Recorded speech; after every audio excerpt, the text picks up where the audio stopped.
অনেকে বলছে কি যে দীর্ঘদিন ধরে বামফ্রন্টের পতন ঘটেছিল যেভাবে দম্ভ হুঁশিয়ারি, ঠিক একই রকম তৃণমূল দাম্ভিক হয়ে গেছিল, দম্ভ হুমকি শাসানি, তার পতন ঘটলো।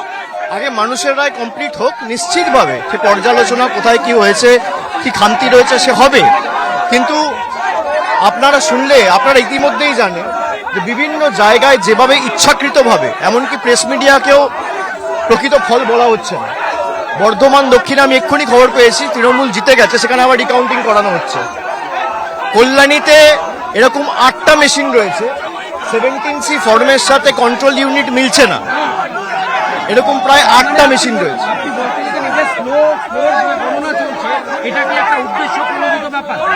সেটা মানুষ ঠিক করবে, দরকার হলে আমাদের আরো অপেক্ষা করতে হবে।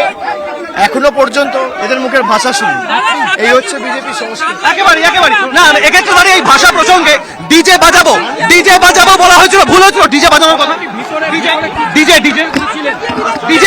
ডিজে বাজানো ভুল, ডিজে ভুল হয়েছে। ভুল ঠিকের ব্যাপার না, যারা বলেছিল উল্টো করে ঝুলিয়ে দেবো, আজকে সংস্কৃতি দেখছে বাংলার মানুষ। যারা বলেছিল উল্টো করে খানাকুল গোঘাটে যাবেন, হ্যাঁ নিশ্চিতভাবে যাবেন।